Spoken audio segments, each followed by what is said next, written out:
Hey guys, welcome back to Cinema Sitdown. I'm your host Icarus and I'm joined by Isaiah, Cassidy, Benjamin, Jordan.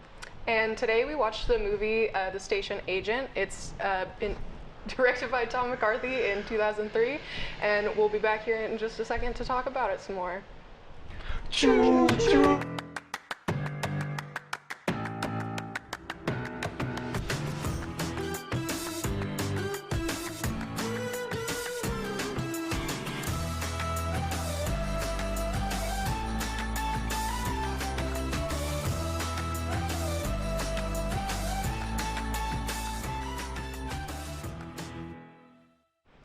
Welcome back. So I chose this movie because we watched it in the film club here on campus, and I kind of fell in love with it. I think it's such a charming film about this guy named Finn Barr McBride, right?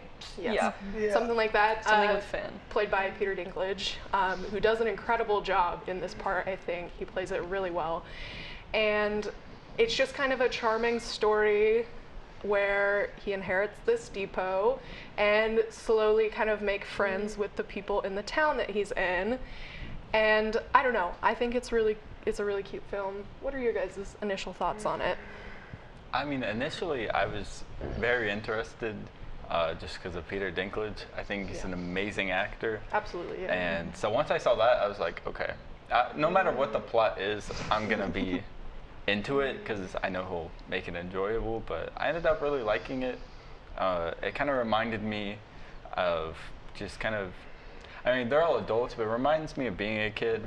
Yeah, and that yeah. kind of neighborhood feel where you kind of meet these people who you might not super get along with. Yeah. And, you know, they're knocking on your door and stuff to go play and all that. And you guys kind of eventually split apart. You come back, split apart. Yeah. And it kind of reminded me of that from my childhood. Definitely, yeah. Yeah, I really liked that too. It had a very summer vibe Yeah. to it, and it was in a really pretty setting. And they were walking around everywhere, which kind of added to like the adolescence of it as well. Like they weren't all driving in cars, and it was just a really like sweet story. Like it felt Yeah. very human. Like I really enjoyed the storyline. It was realistic, and I enjoyed it. Yeah, definitely. It felt very personal, and you got to know these characters, and again, in a really like charming way. Like they just kind of pull you in. What were your guys' thoughts? Yeah, at the beginning of the movie, I wasn't really sure what I'd think about it, but after, when Finn was walking past those basketball guys and got made fun of, that kind of set the vibe of the whole movie for me. Definitely, yeah. Yeah, I'm also a big Peter Dinklage fan, so when I found out he was in it, I was all in, like from the start. But it's just such an easy watch. It's so cute, like nothing, it's not a hard storyline to follow. It's so fun. I loved it. Yeah, it's not super deep in that you have to like think about all these complex like theoretical things, but it is deep in the fact that it's kind of balancing this kind of like childish, naive kind of aspect with like Joe, and then also like the severe loneliness with Olivia, and to an extent Finn, because while he's very like standoffish, he's also like, you can tell he's lonely, like he connects to these people in a way, and it's kind of like that eye roll, like he still cares about them and you can tell, but yeah, from a distance. I think everyone in this movie is incredibly lonely in different ways, and obviously each of their personalities kind of clash, but they do truly want to come together just because they have all that emotional ties to each other, that friendship. And you know, even in someone like Joe, who seems very extroverted, you can tell he's you know, he's a lonely guy. He feels really bad about, you know, his dad's sick and all that, and he doesn't really seem to have any friends. And he just desperately wants to be friends with Finn, and he's just, obviously Finn's not in a place where he can really reciprocate that. And so it's just tough to watch, like, just wrong situation, kind of wrong time type thing, but they are good friends eventually. Yeah. I love Joe's character. Like the first time I watched it, I'm like, this guy is so incredibly charming and sweet, and it's just so nice to kind of watch his character develop, because at first it's kind of like this random guy who has this hot dog truck, but then like one of those first scenes where you see he's lonely too, like he's not just completely naive and like comedic relief, because he asks like, if you guys are hanging out later, can I join? Okay, but if you are hanging out, can I join? And like that is just, it was so funny to me. One of my favorite scenes of that whole movie is just that little interaction, because it feels like something I would do. Like if I heard people were hanging out, I'd be like, okay, but like, can I join? And I mean, I've definitely done it here before, like asking to join productions that I'm like not a part of at all, but can I join though? And so like his character just kind of resonated with me in that way, and it's just like charming is just the way that I keep describing this movie, because it's the word that I appreciate how bold he is to just be like, I'm gonna come. Yeah. Because he just like inserted himself in Phil's life, or Finn. Not Phil. Not Phil. Even though Finn was like, dude, like I'm good, like I'm really fine. He was like, well, you're not actually, and I'm gonna be in your life. And it actually worked out really well, because he helped bring Olivia and Finn together more too as well. And we can kind of talk about that a little bit, unless you guys had other comments you wanted to say. It was just like me, how what was his name that said, can I come? Joe. How Joe asked, can I come? And I actually asked if I could be on. If you could be part of the Cinema Sitdown crew, Ben, why did you want to be on the show today? Because it's my birthday today. Yeah, shout out to Ben's birthday. How old are you today? 23. Whoa. Wow. We of course had to insert that in there to remind us. Am I the oldest on the stage? I think Probably. so. Yeah. You're 23, none of us are. Yeah. So shout out to Ben. Happy Shout birthday. out to Ben. Ben. Happy birthday. Thanks. Yes. Jordan, did you have any thoughts? Yeah, I think my favorite part about Joe is that, like, in the very beginning, everyone immediately starts talking about his height, about Finn's height, and like we already see that it's an immediate problem for him, and he kind of like, he acknowledges it, but he doesn't really do anything about it. And then he meets Joe, and Joe never says anything about it. He's just like, oh, except when he's talking to Olivia, and he's like, oh, he's little. Yeah. That's the only time he ever mentions it. Like, he doesn't look at him as like, oh, Finn, he's smaller than most people. He's just like, oh, it's my buddy Finn. Yeah. Like, we're friends. I think that is also a really important scene, kind of when you're learning about Joe after Finn first moves in, and those guys in the truck come up and like are poking fun at him, and Joe kind of shouts like, hey Finn, like trying to get his attention, because he is like coming at it from like a friendly nature, until he realizes that those guys in the truck were like kind of being mean about it. So then he shifts immediately and tells them to stop. Like, Joe seems like he would, just from like stereotypes and like original biases, he seemed like he'd be one of those characters that does make fun of Finn a lot, but then he doesn't at all. So it's kind of just, it's nice to see that. Right. We were going to talk about Finn and Olivia and Emily, kind of that relationship. What were your guys' thoughts on that? We first see that, well, it's kind of hinted at before, but in that scene where Finn stays over and he's laying in the bed talking about Olivia's son who had passed away, and he's just laying there, and she says goodnight and gives him a kiss. You know, when they first saw each other, I could make a love connection between them. When she almost ran him off the road. Yeah, almost ran him completely off the road. He had to jump into a like ditch to avoid getting hit. Yeah. I think I don't know. It was a tough thing, because obviously as a viewer, they kind of push you to want Finn and Olivia to kind of come together, because they seem, they're just like both sort of quiet people in their own sense, so they seem to match well, and it's kind of sad, because you can just kind of tell, at least from what I got from it, I don't think Joe can believe or accept that someone could love him in that way. Yeah. And I think that's why that's not super developed. He takes a kiss from her, he takes another kiss from the younger girl who's pregnant, and I don't think he really thinks much about it, because he's like, oh, this isn't actually going anywhere. They're just kind of, so it's kind of a sad, like, I guess reasoning on Joe's part, where it's like, I'm not going to do anything about it. This is just Finn. Oh, Finn. I was like, Yeah. No, not Joe. Yeah. I kind of picked up that you were. Yeah. Yeah, I think it is like complicated, because while a little bit seems like Finn might be interested in Olivia and Emily, there's also that part where it's like is he interested, or is it just kind of another side effect of that loneliness that kind of runs throughout? Like, he's just a very lonely person, and there's, you know, people that he's connecting to, but is it like love, or is it just kind of like filling that loneliness? I don't know. I think it could go either way. Also, we could kind of skip ahead to the end of the movie. I know, right when it ended, you said, "What? That's the ending?" Yeah. I also kind of had that same reaction the first time I watched it. I was like, wow, that kind of just drops you off right there. Not really much to go with. But I think it's kind of reiterating that kind of like friendship cycle that you talked about previously. Yeah. Like, they met each other, they kind of reluctantly got close to each other. They sort of had a moment where they had to break apart due to, you know, the traumas that were going on in their lives. And then, you know, they come together kind of without a second thought. You know, Finn calls up Joe as soon as he had to take Olivia to the hospital, and like Joe shows up kind of without a second thought, you know, even after he had just been yelled at by Finn in the train car. And that just kind of shows like how their bond is a little bit deeper than just kind of surface level friendship. Like, it goes deeper, like they're there for each other when they need to be.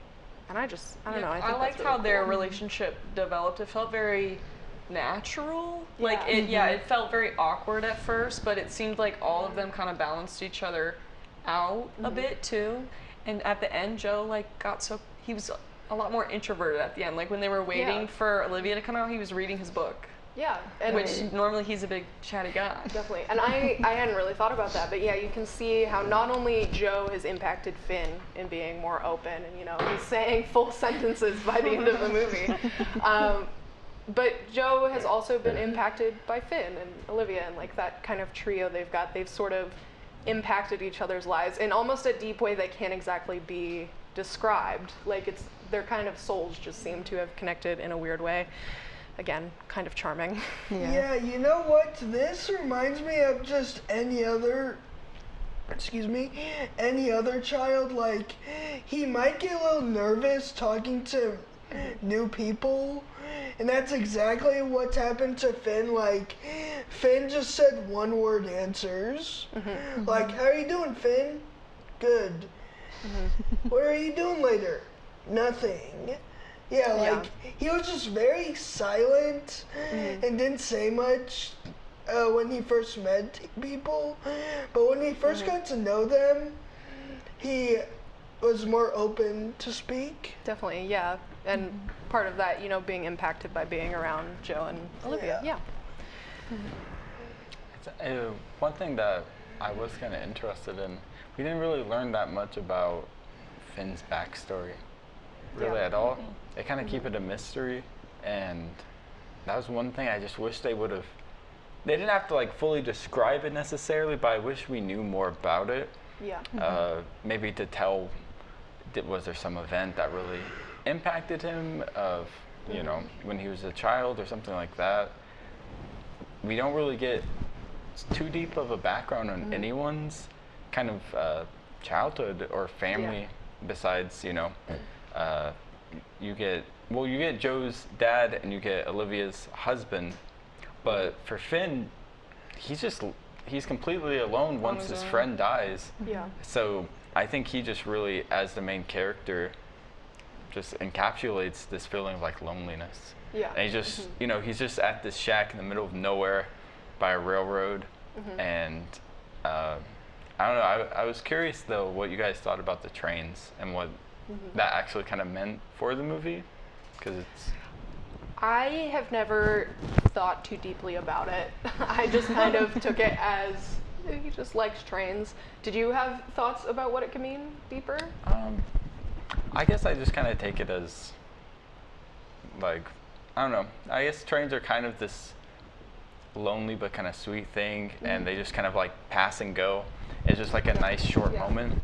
So I guess I just kind of took that as something with like their friendship, where it's like, you know, it's nice as it's coming, but it's very quick and it just passes. like that. But they always come back. And then they always come back. There's always things so, to bring up. Yeah, that's kind of what I took it as. And then obviously, you know, his, when he falls off, when he's drunk, his, you know, watch kind of crashes into the train tracks. I think that was kind of just symbolizing him like realizing what's important.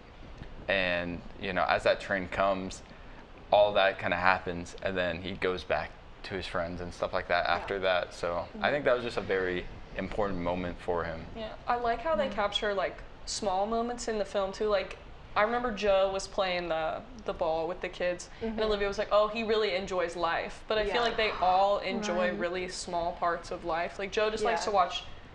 Joe just likes to be around people, basically. And then Finn just likes to observe the trains, just like watch them walk around everywhere. And then Olivia just, I feel like she likes her painting. And then when they were all just sitting together enjoying each other's company, like in silence kind of at the end of the film, that was just a really sweet moment, like just a small thing. This is a random scene, but was that just a dream when the train came towards Finn? I was actually going to talk about that. What do you guys think? Because that is kind of a pivotal scene, you know, then he goes and finds Olivia and they kind of are brought back together.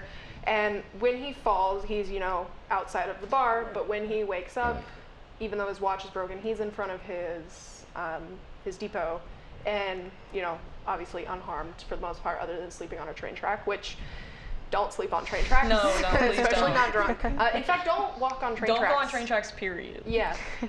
It's just, it's dangerous. I But don't what did you endorse. kind of think about that scene? Did you think it was a dream? When I first watched it, I'm like, okay, it was probably a dream. He passed out in front of his place, but then like, why is his watch still broken? Did he just fall on it? Yeah. Honestly, when I first saw it, I thought the movie was gonna end there. I thought he was gonna die. I thought it was gonna be the train and he's smiling and it glows and then it fades down and that's Into the it. credits. And honestly, I kind of would have been okay with that as you know, a movie. And I don't know. I think at the end maybe he realizes, you know, the importance of friendship, and he goes out, you know, by something he really loves. I think that would have been okay. And Yeah, because he was looking at the train and he was just smiling. Like, yeah, okay. but I think it definitely was a vision. I think it was just, you know, one of those fictional kind of things they use, one of those tools that when you want to make a point and it's obviously like meant to build up the intensity as it's coming. I think it's just supposed to make you like have this moment of clarity when it's all bright, you know, and it's supposed to just symbolize him coming to his senses, like I need to go back to my friends, kind of thing. I really love that shot where it's like upside down because he's laying upside down on the tracks and you can see the train coming in the distance. I just think like it's so simple. That's another like very charming thing about this movie is it's not really complex. It's a setting, like we could do it here where we're located. Like it's not intense in that way. Simple tricks like flipping the camera upside down to kind of add little elements. Like it's just a very simple but like charming movie. Like I'm trying to think of other words, but that's the one that my brain has latched onto. Brilliant. Wow. Brilliant is a word. Brilliant. Yeah. Magnificent. Magnificent. Yeah. I really like the camera. I really, there's one thing in movies that really just instantly makes me break that immersion, and that's when I can tell that if I can tell that I'm seeing, like if I'm trying to figure out a way to describe it. Like if me as a viewer, if I'm watching the TV and I'm thinking, oh man, that's a really cool shot, and I'm thinking of the camera, that breaks the immersion. But if it's, you know, if it's really grounded and it's, you know, obviously not like shaky cam or anything like that, because that's again taking the camera aspect, but I just really like grounded movies where they don't do much and they just let the story and the characters do most of the talking. Cool shots, but not because they're cool shots just to be cool shots, but because they work within the story. Like when they're walking along the tracks and it's just very simple, you see them walking. There is one that's a little higher up, but it's just a very simple movie. That was really cute. When they all three walked together for the first time, and it was Finn was first, and then we saw Joe, and we were like, oh, is Olivia gonna be there? And then she was. She shows up, That and was it's really just cute. the nice kind of little plucky music that plays in the background, ties it all together. You know what? Before my rating, can I give you one more thing? Absolutely, yes. When Finn was in the preschool classroom, I don't know why, but that girl in the very front row looked so familiar. Yeah? I wonder, maybe we can look into it. Famous actress as a child. Famous child actress. So with that, though, would we like to kind of make some final ratings out of 10? 10? Yeah, out of 10. 10 trains? 10 trains, yeah. Okay. Rating out I guess of I'm 10 going trains. You're Out of first. 10 trains, Yeah. I think I give it a strong, like maybe a 8. Strong 7 or 8, I think. It is really strong. I would give this movie like an 8.5. I really it just was cute. Like there was a lot of times where I was like, oh, I love that. There's obviously some like kind of more reality harsher moments too, but that's also why I like it, because I like how human it is. I really enjoy it, and it's really pretty. Yeah, very pretty. Ben? You ready for this? 9.8 out of 10. Amazing. Whoa. Yeah. Very big. All right, Jordan? I would give it a solid 9. 9? It was good. It felt, even like in those darker times, it did feel kind of relatable. Like we've all had times where we felt like that. Yeah. But it was just so good. And it was so like warming. I loved it. One might even say charming. Oh, there you go. I, of course, Magnificent. magnificent, brilliant. I, of course, give it a 10 out of 10. And that's pretty much all we have time for. So thanks for watching this episode of Cinema Sit Down. We'll see you guys next week. Bye. Choo-choo.